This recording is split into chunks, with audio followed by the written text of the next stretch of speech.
Imagine a place so deep, so dark, so wet that we don't even know what's down there, do we, Jordan? No. Except we do! Oh? It's aliens. It's definitely aliens. Yeah, of course. Of course it is aliens. So today, on the final Spooky Burrito, we're beaming our minds back to our Russian comrades again to dive deep into the case of the Lake Baikal Swimmers. Are you ready, Jordan?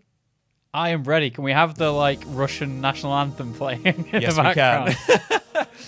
We can. Do they salute like normal? I don't know. What was that noise? It was a Sorry, Russian just chant. go.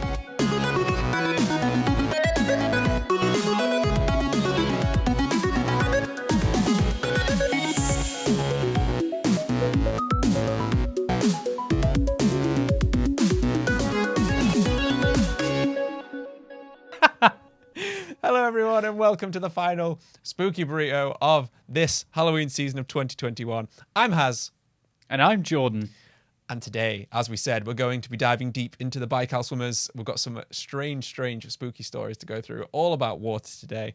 But before we begin, remember to subscribe wherever you're listening. Remember to leave us a review, as it helps our show to grow. Nearly messed that up, but we're going to carry on. Review us on iTunes, Podchaser, and wherever you're listening. And if you're feeling super spicy, you can join the Patreon and help support the show, which is in the link in the description. Or you can join the Discord in there as well to get involved with the episodes, like Mike did last week. Well, that was last week, wasn't it? Yes. Cool. I think. Carrying yeah, on. It was, yeah. Yes. 2 Russians in a week. Exactly. So thoroughly filled with Russians, I was going to say. I don't know if I might bleep that. We'll see. Yeah. Okay, so Jordan, today, our episode is thoroughly aqua-themed. It's all based around water, as you know. So we're going to be talking about the swimmers and maybe some USOs, which is Unidentified Submerged Objects later on. So with this episode being based on water, I did the only thing I could think to do. I got in the bath and I wrote this episode in the bath. So do with that knowledge as you will. Images on the Patreon, just for you guys. Speaking of water, I had another real life horror moment this week that I wanted to tell you about. I have been frequenting the public showers, or the gym, as most people know it. And on the way into the showers, I had a run-in with a large man who was wearing nothing at all in a very small area. And he must have realized that he forgot something, because he did that thing where you go, oh shit, wait, turn round, and then was just face to face with me in this small corridor. Now, that wasn't the weird part, just to clarify. So we both went to shower. Of course not. It gets weirder. We both went to shower separately, as planned. And again, we come out at the same time. Apparently, we're running on the same schedules, me and this guy. And he stepped out, and something struck me as wrong, because there was a sound, like a squelch. So I looked down, not to check out the piece this guy was carrying, just to see what the noise was.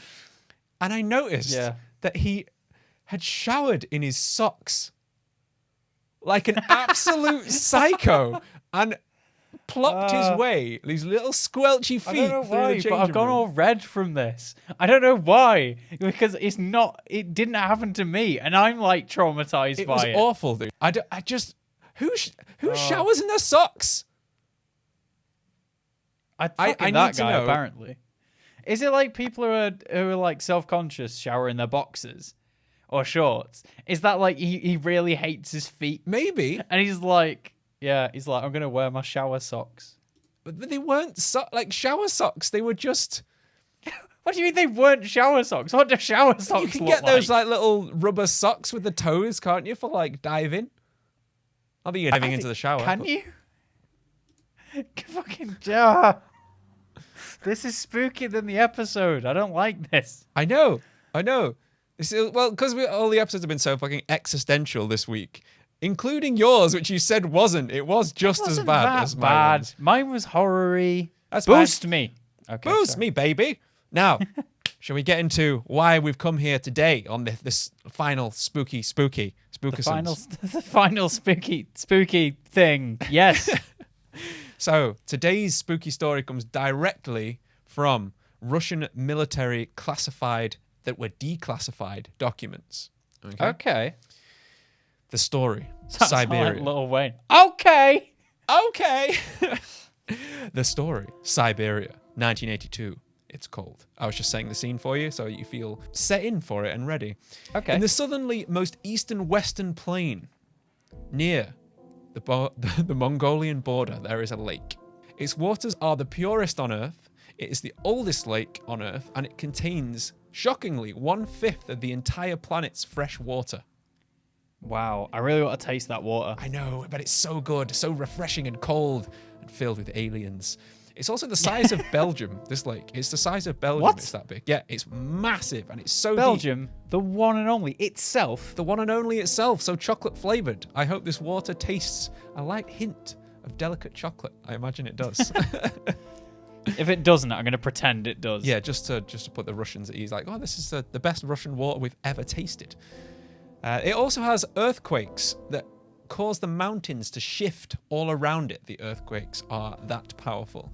And the animals, yeah, it's quite a crazy place.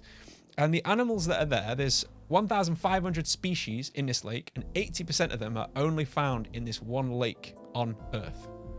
Oh, wow. So it's like a crazy little pocket. Like, it's got its own ecosystem of everything. Maybe we'll get into why. Let's see. So far, not so spooky. You nearly slipped then, didn't you? I nearly did. Until I bring in the frogmen. Were you expecting the frogmen? All I can think of is Mario in his little frog suit. Oh, yeah. Oh, I love that. That was so good. That was always really hard to get, I remember. My friends always saying it was too hard to get in that game. These people are actually just divers. It's actually just what the Russian military call scuba divers. They are just called the frogmen. Oh, okay. Yeah, so it's not actually like strange like frog beings that have got like webbed fish toes or anything like that. They, I mean, they probably do, knowing the Russians' experiments. So, Jesus Christ. I thought you were just going to drop like, they probably do, knowing Russians. Like, dude. no, I ain't all about stereotyping Russians having webbed toes, but you never know. On a typical frigid morning, 7 of the Russian Navy's finest frogmen ventured out to Baikal for a research mission that would take them deep within the strange lake. The dive began like any other. They began by suiting up their dry suits to keep the icy water away and loading up with their oxygen and masks. Because the lake is so deep, extra care is always taken to prevent any instance of experiencing the bends. The legendary Radiohead album, Just, is a banger. Jordan, do you know what the bends is? It's what the robot from Futurama does, isn't it? He does, yeah. On many, many episodes. He's 40% bends. Some may say higher. Some would be wrong. Some may be wrong. It is where you go from high to low pressure or low to high pressure too fast, right? That's and right, it, like, yes. So your body fucks itself. it basically does, yeah. It's decompression sickness or aerobolosis. So divers can get it if they come up too fast, and apparently astronauts can get it if they come down fast, which I didn't know. And pilots can have it if they don't have the compression suits on while they're flying in those spicy, spicy jets. Could you get that from like going from Everest down too fast? I suppose as well? you could, yeah. Or is that high enough? You would think so because of how high it is. But in comparison to some of the other mountains in the solar system, it's actually not that high. If you had, I can't remember what it was, if the Earth was the size of a snooker ball, it would actually be smoother than a snooker ball. That's how small Everest is in comparison to the rest, yeah. Maybe you could try it with a wingsuit and see. You might get it on the way down. I don't know. We'll have to do some research on that. I'll stick it on the screen. I won't, because that's more work for me in the editing. Next time on Burritos Live. Who knows? It's just us on top of Everest. That would be pretty sweet, to be fair. So decompression sickness or aerobolosis, I said, this occurs when divers surface too fast from deep water. And basically what happens is it causes nitrogen bubbles to form inside your blood, which leads to afflictions from joint pain and rashes all the way to paralysis and death. It affects different people different ways. Some people will be fine, and other people will be like, oh God, I'm full with nitrogen, and just like die. I still remember his final words. Oh God, I'm filled with nitrogen. Just keels over with his froggy webbed toes. What happened? Sorry, should I say before he croaks it? Oh, I'm leaving. And putting a boo sound from the audience with that. So let's get into what happened on this fateful dive. When the divers reached a depth of 50 meters or 27.340332 fathoms or 150 feet in NFUs, which is non-freedom units for all those English folk, they suddenly realized they were not alone. Gregor, we're not alone. One of them probably said, "Victor, you're right. There's another 5 divers with us." Gregor replied he was the smartest of the bunch. But then Gregor realized what Victor was talking about, and he saw a number of strange beings floating a short distance away watching the divers. He tried using his communist math powers to count the beings, but they were not powerful enough, much like Lenin's manifesto. These creatures were said to be of a humanoid shape, 2 arms, 2 legs, a slender, toned, supple body. I added that bit. With a head perched on top. I can tell you're in the bath when you wrote this. Jesus Christ. I looked down at my own body for that bit of inspiration. The scary thing about them, however, was that they were giant. The report said that these submerged creatures were between 9 to 10 feet in height, floating off over there. The beings wore no breathing apparatus that the frogmen could recognize. They claimed that they wore tight-fitting silvery suits, which this seems to be a common thing in our alien sightings, doesn't it? These tight-fitting suits, Jordan. Yeah, doesn't Aquaman wear like a tight-fitting Golden suit. Golden green pants, I believe. Ooh. I know. I'm thinking of Mermaid Man and Barnacle Boy. Shit. Yeah, he also has a starfish on his nose. Who knows? That could be it. Who knows? I would be way down to watch a full series about Mermaid Man and Barnacle Boy. Yeah, I'd be down to climb. Have you seen the... Sorry, that's a bit off topic. Have you seen Buzz Lightyear's getting a movie today? I have. I just watched the trailer just before we started. Chris Evans voicing Buzz Lightyear. Yeah, I am down for this. Same. I'm well up for it. I like the new art style they've gone for. We'll definitely check it out, and we'll do a review for briefburrito.com. So, Jordan. Back to Russia. Yes.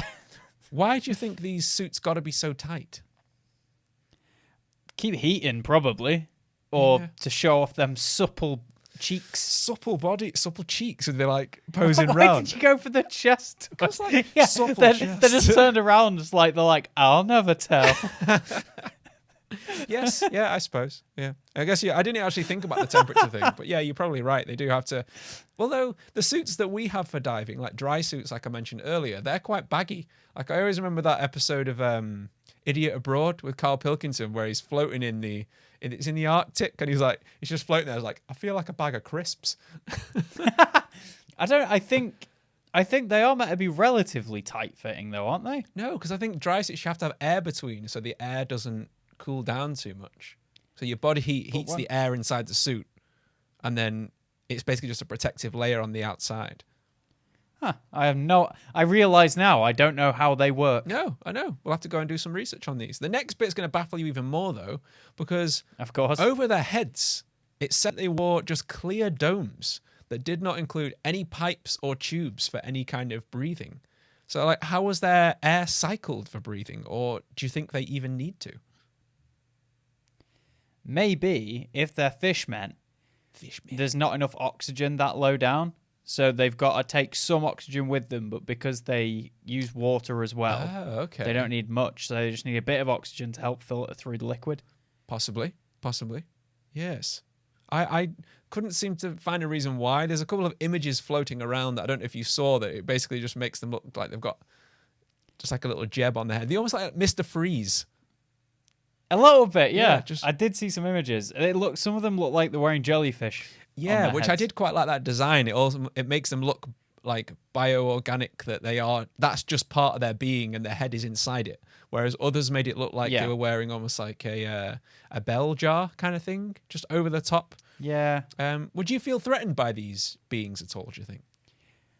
By the size alone. Just by the size alone. Not for the fact that you can't swim and you'd be 50 meters down. Yeah.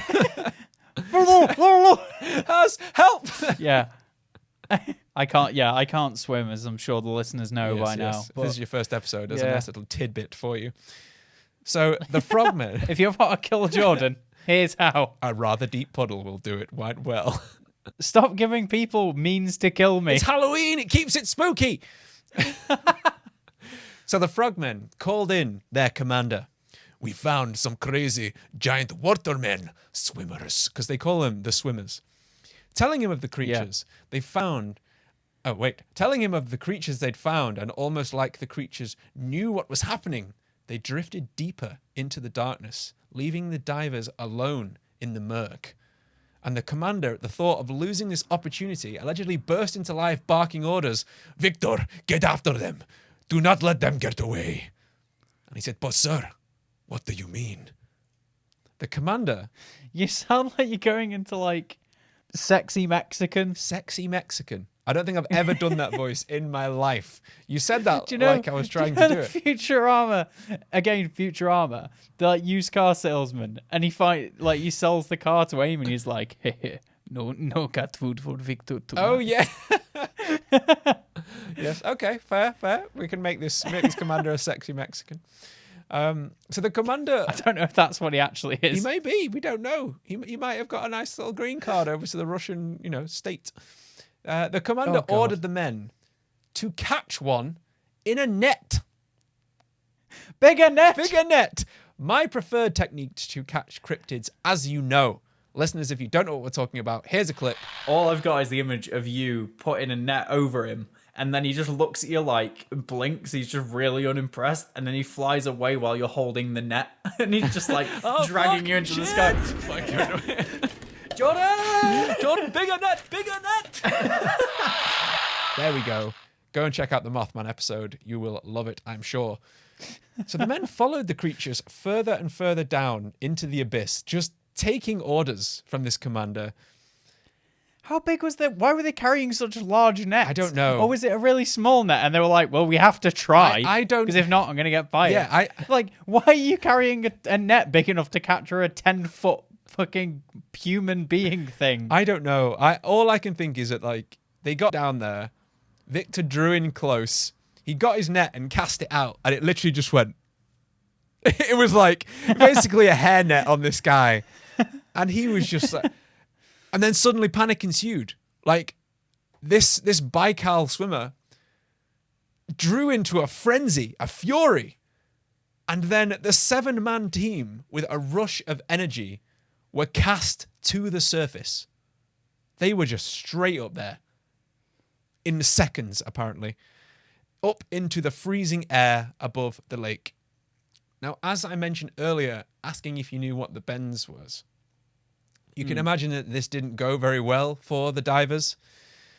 No, definitely. What's the opposite of the Pokemon move surf? Dive. Huh. Nah, that can't be right because they're going upwards.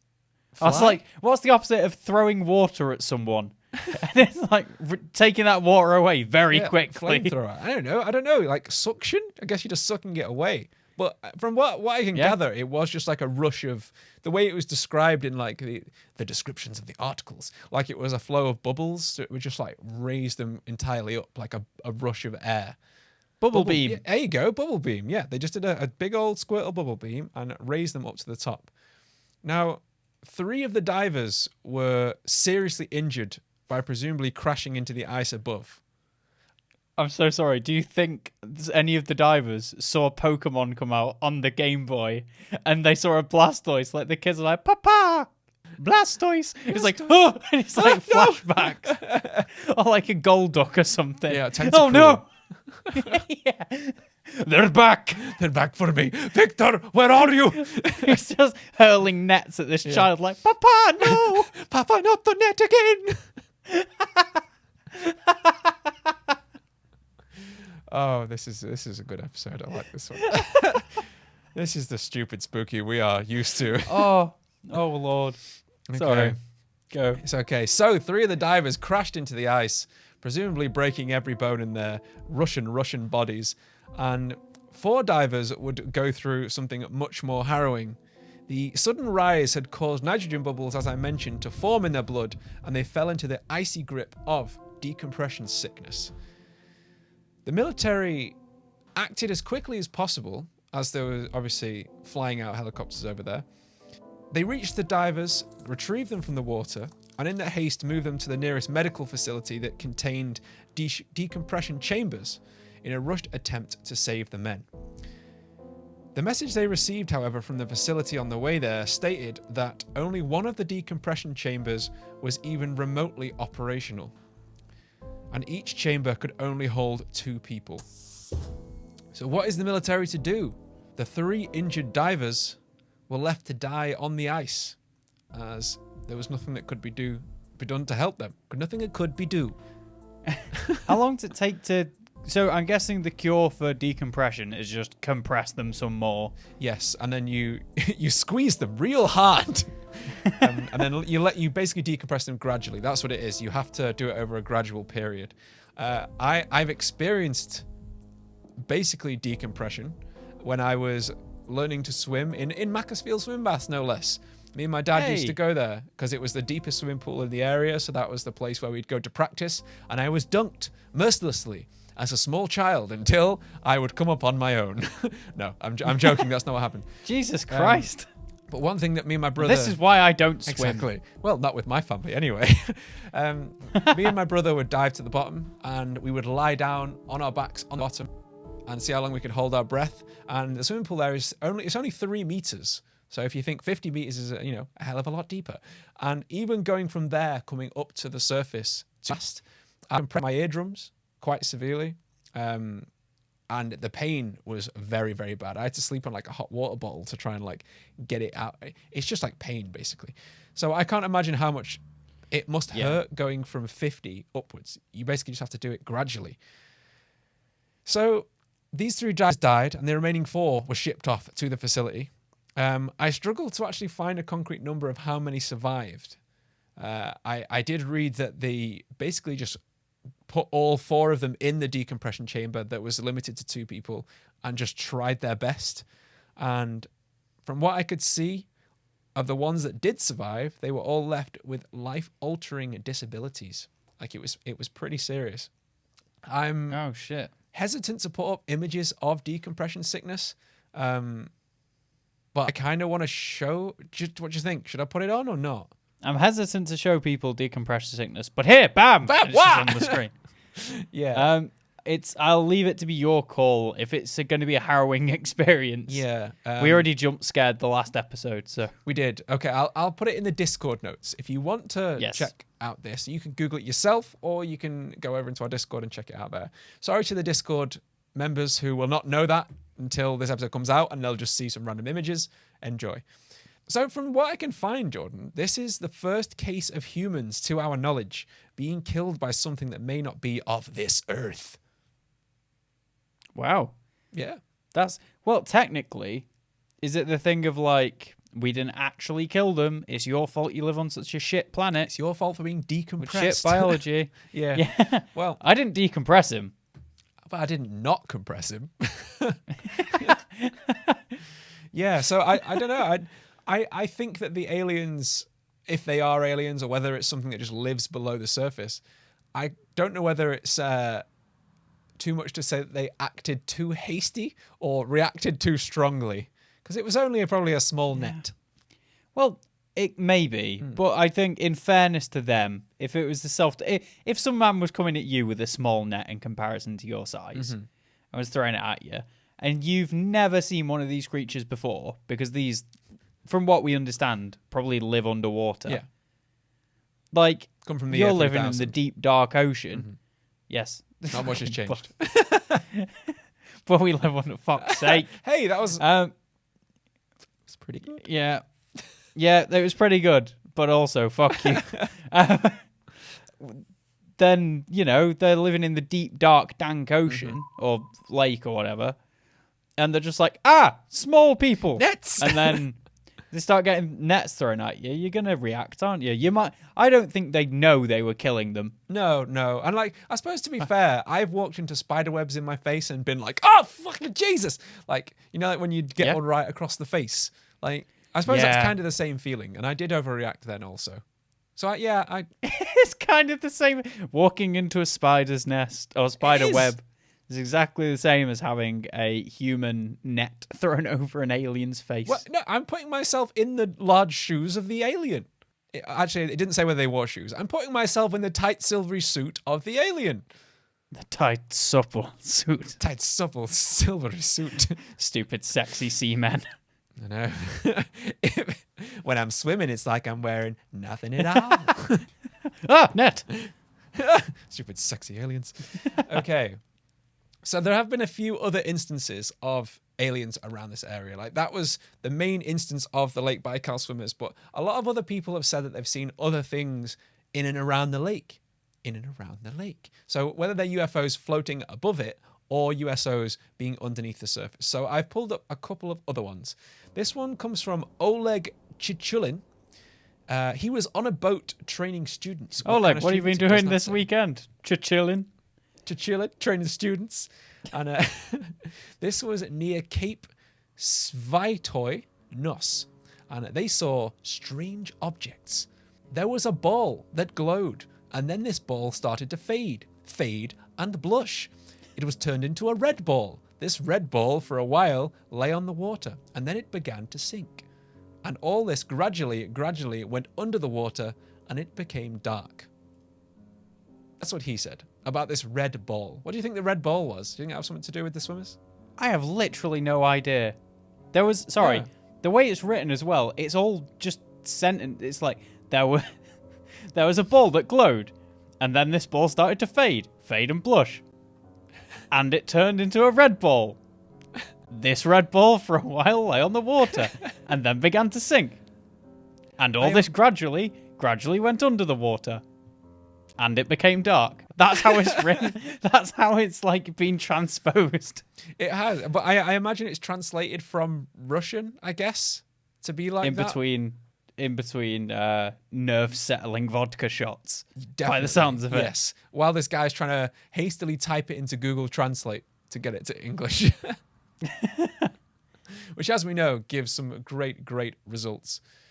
Let's see. What's the next one? Yet there are more intriguing accounts of underwater aliens in this vast lake. I will post this article as well if anyone wants to take a read of the full, because there's images and everything in there. In 1977, when Leonid Brezhnev ruled the Kremlin. Brezhnev, I'd imagine. Close enough. Who ruled the Kremlin, two researchers named V. Alexandrov and G. Selerostov, God, you Russian guys need easier names, were in a submersible device at a depth of 1,200 meters in the lake. Now, that is damn deep back then. That is pretty deep. Yeah, apparently James Cameron, not the ex-Prime Minister of England who flogged a pig. We're talking about the filmmaker who's so far up his own arse he can taste his tonsils, even though he's pretty damn good. Well, he was. He's expressed wants to go to this lake, allegedly, as well. The researchers turned off their spotlights to explore the depth of penetration of sunlight into the water. Suddenly, the scientists were bathed in a light from an unusual glow. Alexandrov recalled it was so like if our device was lit from above and then the side by two strong spotlights. Only a minute later, unknown floodlights went out and we found ourselves in total darkness. Now, you do get bioluminescent creatures in deep water where there's no natural light, but not that strong. We're not talking spotlights. We're talking... Yeah, it's one of those giant fish with the things on the end. Anglerfish. Yeah, just a giant anglerfish. Have you seen the male ones of those? I think I have, yeah. They're much less threatening than the female ones. But yeah, I will give you this little tidbit. Their mating cycle. Because basically, the male attaches onto the female, like bites on, and then dissolves and just turns into nuts and just impregnates her. They just fuse. They just fuse into one thing. Bitch so fine, I dissolve into nut. Literally nut. Yes. So, what do you think of that? What do you think of this story? That sounds really creepy. Maybe it's some kind of algae. What, that's strong? Like some kind of glowing algae that like flobs in around? Yeah, but it just turns off, doesn't it? Maybe they nudged the light switch. A big algae With light the submarine. switch. I don't think that's how algae works, Jordan. Don't you tell me how algae works. I'll tell you how algae works, and then we'll check back. Check back. Nuts. No, I mean, you could be right. It could be some strange animal that only lives there because, as we said, like 80% of the animals that are there don't exist anywhere else in the world. So it could be, you know? For any of that, like Lake Baikal just seems to be a hotbed for weird instances. A lot of people see some strange stuff there. Like I said about UFOs as well, people see UFOs diving in, and there's been some strange formations seen from space. So there's an image that I'll throw up on screen now, and I will throw in the Discord for any listeners who want to go over there, of a huge piece of ice that is basically melted in a perfect circle in the center of the lake. Okay. Oh, wow. Pretty weird, isn't it? So that is seen from space. That's weird. If that's a giant UFO, that's got to be a sizable. If you think that lake is the size of Belgium, it's pretty immense. So many people seem to believe that the USOs below the water or diving into the water are some proof of submerged bases below the ice, whether it's a human base or alien base. Or a water temple. People would hate that. You have to raise the water level to get in and out. I would actually despise that. I just feel like, nope. I don't even want to know about aliens. I'm going to get the bends. Yeah. Fuck this. Fuck this. I've got the bends on purpose. Purposeful bends. Would you hide a base down there? Is that somewhere you would hide a base? If I had to hide a base, yeah, definitely. No one's going to go in that water apart from frogmen, and then you can just use a water jet. And just like boost them back up. That's horrible. No, that's like out you pop. That's basically off you pop. That's basically saying that the Russians have their own base there, and they knew that these military divers were going to go looking, and they just sort of popped them on up to the surface anyway. It's weird, isn't it? Like, I definitely hide a base there because anywhere underwater, chances are people aren't going to find you. Especially the deepest lake on the planet. Yeah, definitely. Yeah, that's easy. That's one of the best places to hide. It is. TV show, The Hunted, where they just send like average people and then they get like ex-police to like try and hunt them down. Yeah. Just like, we've not been able to find him. It's been 10 years. I'm just like in Lake Baikal. Just sat on the bottom like, but they're never going to find me. Now for the slow ascent. Wait, I can't swim. Shit. Yeah, I think it's the perfect place to hide stuff, right down in the deep, murky, frozen water. Personally, I think it's murky water. Deepy, murky. I will say though that there is something very strange going on there currently, as it's now being used to study neutrinos by the Russian military, which are a kind of subatomic particle. Neutrinos could, if understood, provide us with more information on how galaxies form. Coincidence? I think not. Yes. Yeah, so like they're actually using this for scientific research down there, which just it throws out all manner of like weirdness to do with it. Like the Russians have been in contact with it, and I know that they want to. I've read some articles. I know they want to capture one, so they do. They obviously want to capture one really badly, but the I can't remember who it was. There was an article I read the other day, and I'll try and repost it if I can find it. It was while I was like scrolling through madness of conspiracies, like with all these threads through my room, like Minority Report. Basically, yeah. I was like, "Whoa!" I'm trying to get through all these boards, and there was a guy from like ex-KGB or ex-Russian military who was saying that they're going to come forward with more information, much like America have done with their UAP declassifications that they're talking about, with the Tic Tac and all that with Commander David Fravor. That the Russians have experienced a lot of stuff as well. And it all seems to be centered around water, which is really, really weird. Like a lot of UFOs go to water in the sea. Do you reckon it's like Space Race 2.0, but this time it's to convince people that aliens exist? Possibly. Like it's all a ploy. But it's all, that'd be pretty funny if it's all just some elaborate prank where it's like it's a Donald prank, Trump's like calling up fucking Vladimir Putin, just like, we should definitely try and fool people into thinking whoever's got the most followers by the end of it. Yeah. And he's just like, duh, you're on. Yeah, it might be. Like I actually did think about that when people started bringing up all these UAPs and like the actual information that was being shared in the videos. It does kind of feel like the Americans are not cloak and daggering it, but almost look at this hand while I do something over here. You know, like they're like, oh, UFOs, while they're like tinkering with like cryptocurrency and they mining the moon while we don't know about it or something like that. You know, mining the moon. Yeah, you know, for like helium or whatever, because there's like helium-3 up there of whatever people want, which is a terrible idea. Don't mine the moon. You drop the mass of the moon. You change the tide. That's how you get alien. That is how you get alien. Do you want alien? Because that's how you get alien, listeners. And we don't want that, do we, Jordan? We're not about face vaginas. I don't know. We're not about face vaginas. It's basically what aliens are. All right, Batman. Calm down. Batman? Do you not hear about that?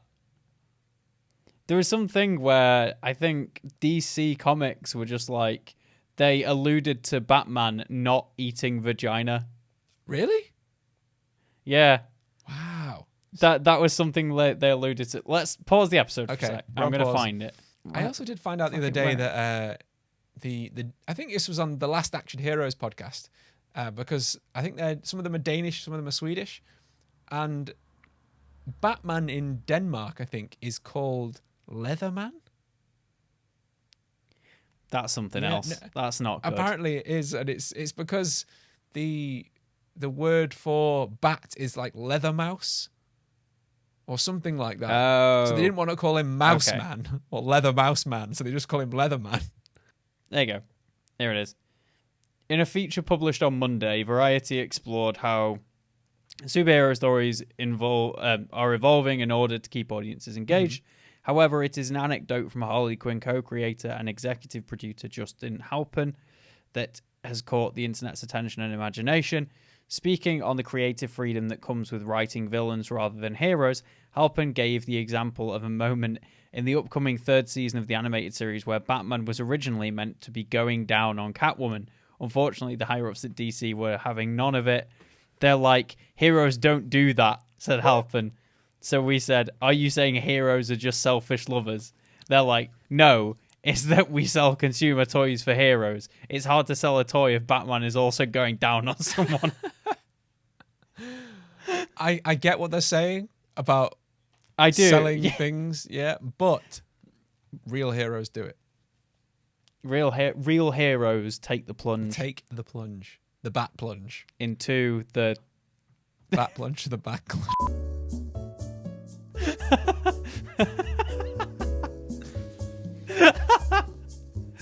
Oh, it's damp. Yeah, tiny, angry man. You can be anti-Semitic to yourself. Let's get back to our stories, Jordan. Yeah. We have one more. I don't know how much is staying in this. I hope none of it. I don't. Who knows? I might just like fast forward that bit and like cut little bits at normal speed so you just get like random words. In 1969, this was actually taken from Reddit as well, because I actually did a bit of reading outside of just the typical crazy message boards. Although I suppose Reddit is a crazy message board. This takes place in... disguised as a normal website. Yeah. This takes place in Jean Falls, Hoover, I think it's in Canada. In 1969, I worked on a shrimp boat out of Bayou La Batre, AL. So yes, that's Canada. We were dragging at 2 a.m. on a clear night. Stars lit the sky and water. Ooh, this man's a poet. Captain and mate were asleep, and suddenly, in front of us, about 100 yards, the water boiled, and a black object, saucer-shaped, came out of the water. Completely silent, it hovered for 5 or so seconds, and then shot straight up into the air and disappeared. We told the story to a few people. After that, just let it go. It did happen 30 miles off the Mississippi coast. Oh no, sorry, they must be in America, not thinking. I was going to say, isn't AL Alabama? I thought that at first, but then I was like, is it Albuquerque? No, Albuquerque's also in America, isn't it? Albuquerque's near Texas. What? Isn't there a Canadian state is AL? I don't know. I'm not sure, because if it was 30 miles off the Mississippi's in like... Oh, it's definitely America. I was wrong. I'm just sure there is a Canadian state that begins with that. I don't know. Is there? My voice cracked. I don't Breaking stuff. Yeah. Sorry. Canadian hit me. state AL. I don't know. No, I googled it. Google doesn't I said know. Canadian state AL, and it says Ontario. Ontario. I'm just thinking of Ontario beginning with A. Sorry, my mistake. I'm fucking. Ontario begins with an O. Oh shit! I'm editing that out. Yeah. So there's been quite a few instances of USOs boiling water around them. Even in the David Fravor case with the USS Nimitz, when they flew around one of the areas where they saw like the Tic Tac UFO, there is a notion of this strange larger craft, which was bigger than one of the Tic Tacs, boiling the water around it. And the Tic Tacs were a bit sort of like zipping around, almost like scanning it. Like they were moving to different areas of it before it shot off into the distance. And how long did it take for them to boil the water, do you reckon? Exactly my thought is how fast. If I got my hands on one of those and like broke a piece off and found a way to turn it on, just broke a piece. Could I have instantly boiled, can I instantly boiled water? Could I make tea immediately? I mean, I suppose you could. They didn't seem to say it was suddenly. They just said it was already boiling. It doesn't say it's made for tea, but it doesn't say it's not made for tea. I mean, that's Jordan, what I'm saying. You can boil water with uranium. I mean, if you want to, boil some tea. Why didn't you tell me this before? Why am I even friends with you? I would be on the dark net already. This months ago. Hiding your tea facts, tea heathen. I swear, this is the end. That was the last straw. Burrito ends today.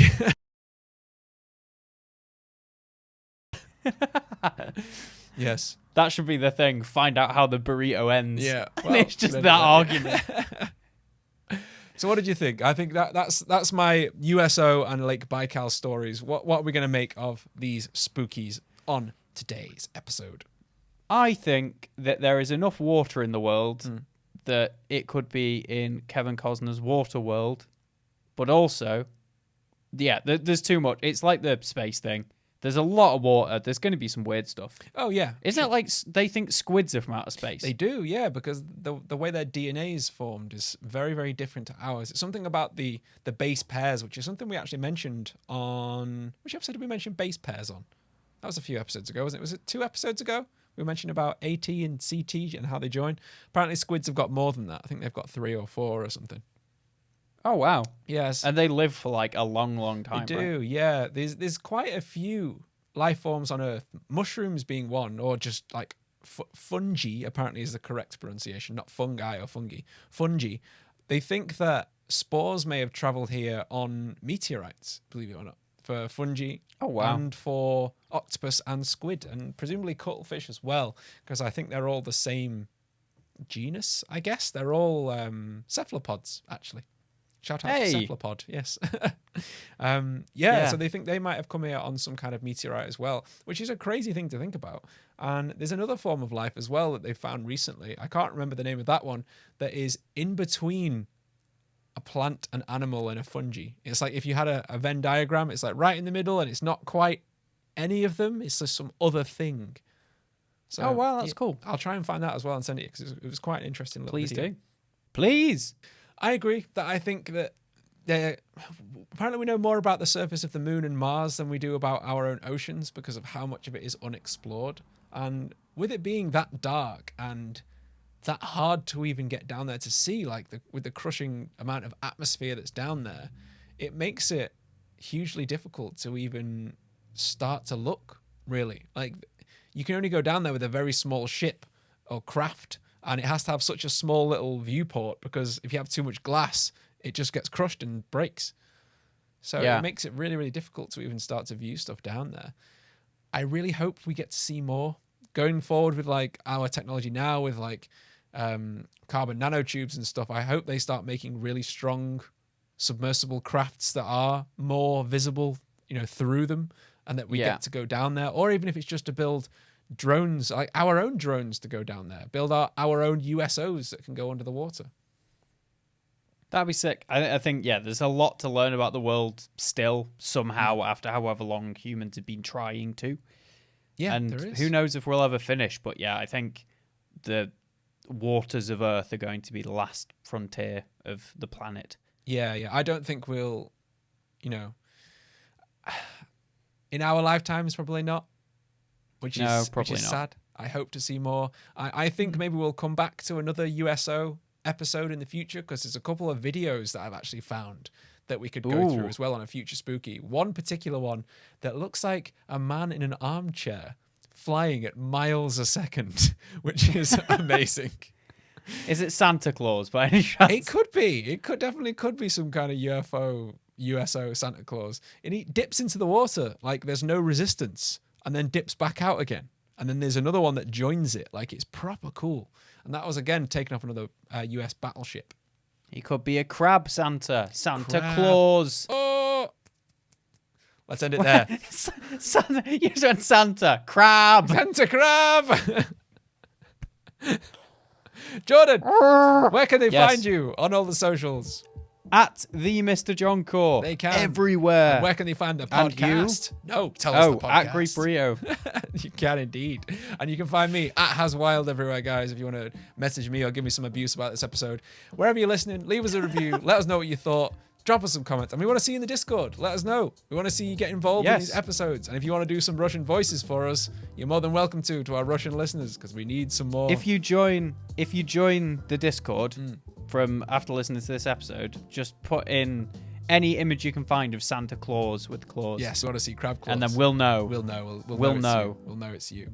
Jordan, let's go. We'll see you next week. Bye. Bye-bye.